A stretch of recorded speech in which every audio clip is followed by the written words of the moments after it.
you. Appreciate it, Sherry. Are you ladies ready to have fun? Yes. Yes. Do you like to have fun? Yes. Okay, good. So do I. So that's my presentation stylist. So we're going to be active this afternoon. And Sherry, thank you for that great introduction.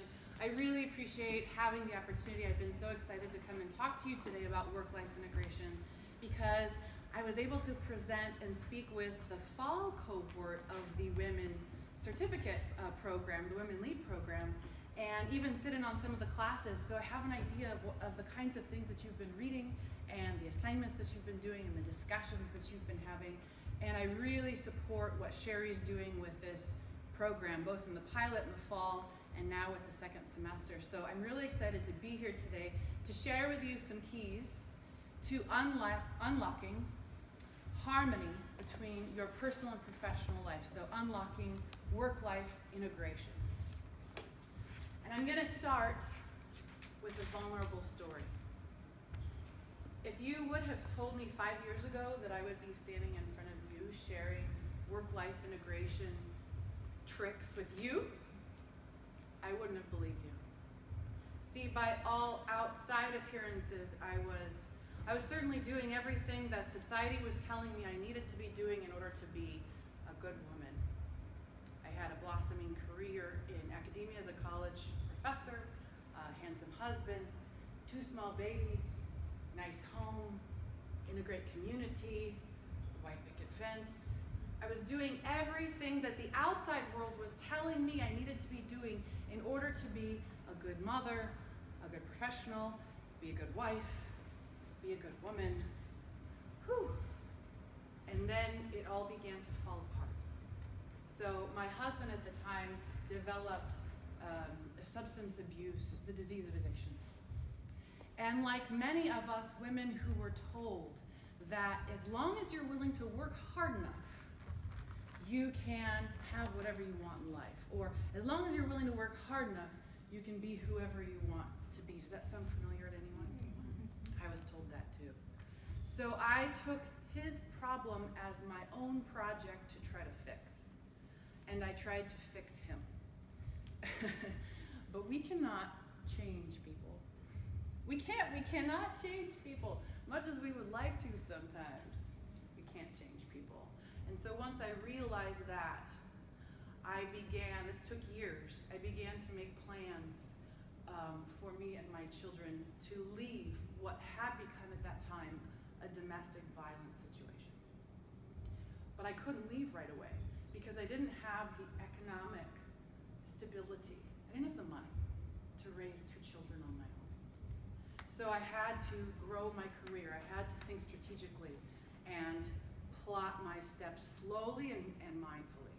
So as I grew in my career, I also grew in my voice and my ability to articulate what's going to be best for me and my children. And when I did have the economic stability, then I began to make plans for us to leave and scooped up my 2 babies and we left that domestic violence situation. And just like that, I was so ready to be the best single mama in the whole world and began to start making plans for me and my 2 kids. But life is what happens when we're busy making plans, isn't it? And 9 months after I filed for divorce, I was hit by a car.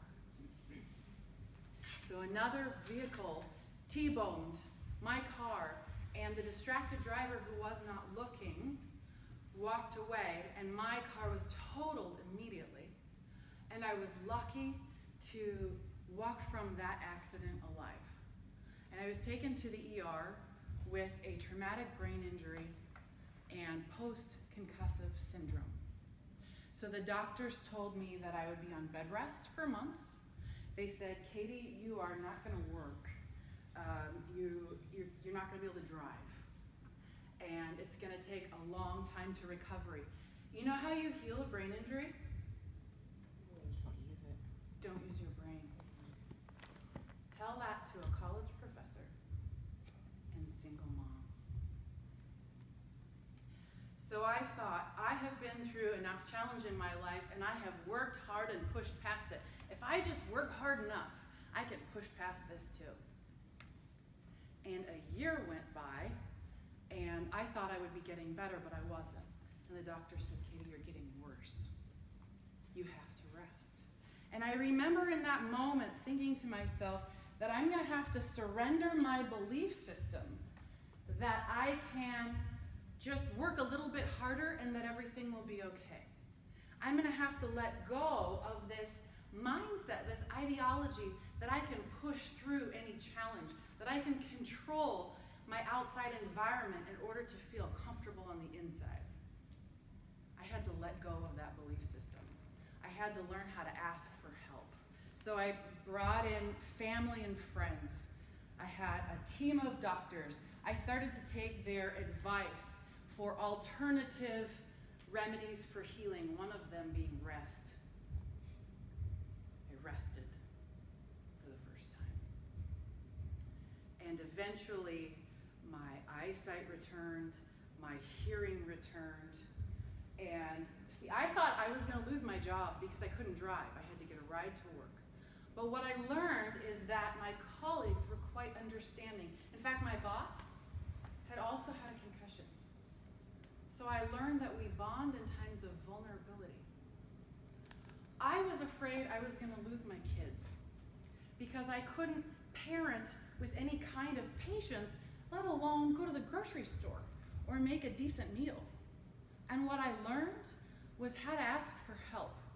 And it became an opportunity for me to demonstrate vulnerability to my children. It's okay to cry sometimes. No, you don't have to feel that pain in silence or alone.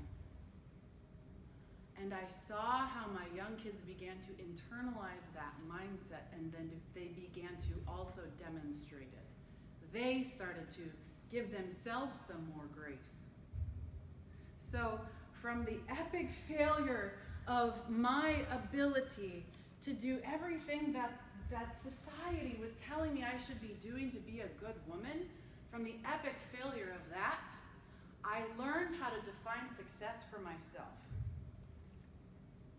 From the epic failure of my marriage, I learned the power of economic freedom.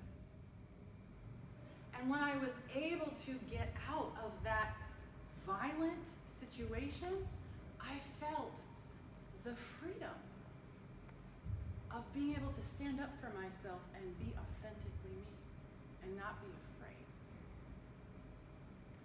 And from the failure of my health for a period of years, I learned an inner-facing self-confidence. Now, I'm not talking about the kind of confidence that comes from doing so many asanas. I know some of you are yogis in here because I read your questionnaire answers.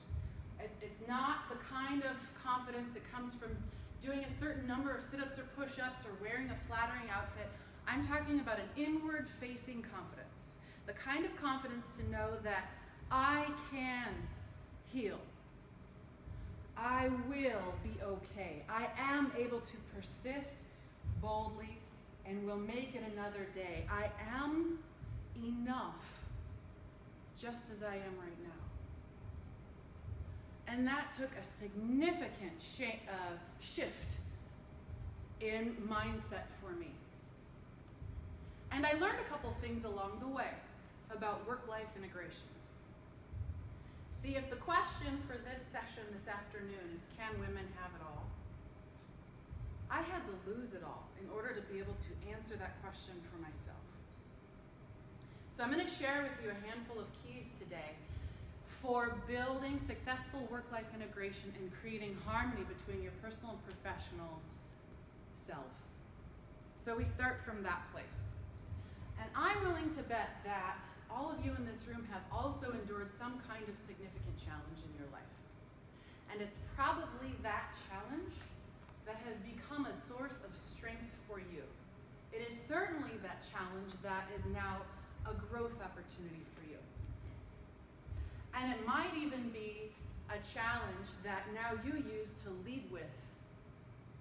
It might be the reason why you're sitting in a leadership certificate program right now, because you have a gift that you can mentor others with, that you can help others with, and it probably came from the challenges that you've endured in your life.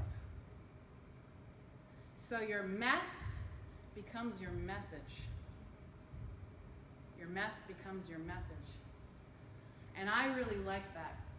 So I had the privilege of reading your answers to the pre-work questionnaire that you filled out online. And I learned a couple of things about you along the way, and I wanted to share some of that with you now. When it comes to work-life roles and the many hats that you wear, there are quite a lot of roles that this cohort holds as a group.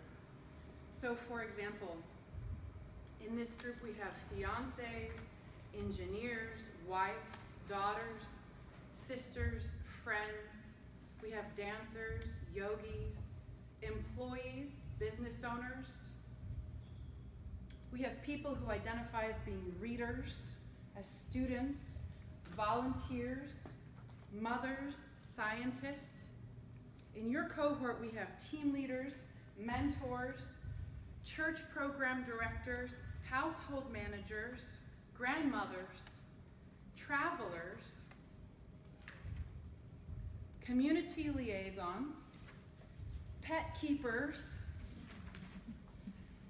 and cheerleader/taxi service for children. So there's quite a wide variety of roles that you are all holding. When it comes to your biggest challenge with juggling your different roles, you said, not enough time, not enough financial resources.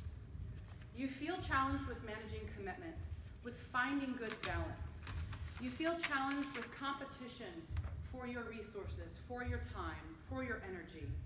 You feel challenged with not knowing what the expectations are of you in the different roles that you take up.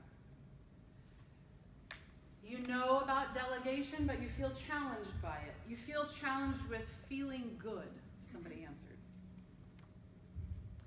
Feeling challenged with feeling disconnected, with feeling guilty of not being enough. On average,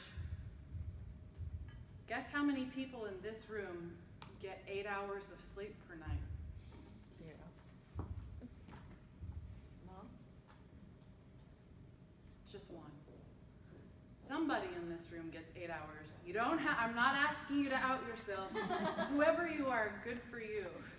Is it you? It was Sherry. Okay, so for you, we have room to grow in terms of getting adequate sleep, which is something that you already know.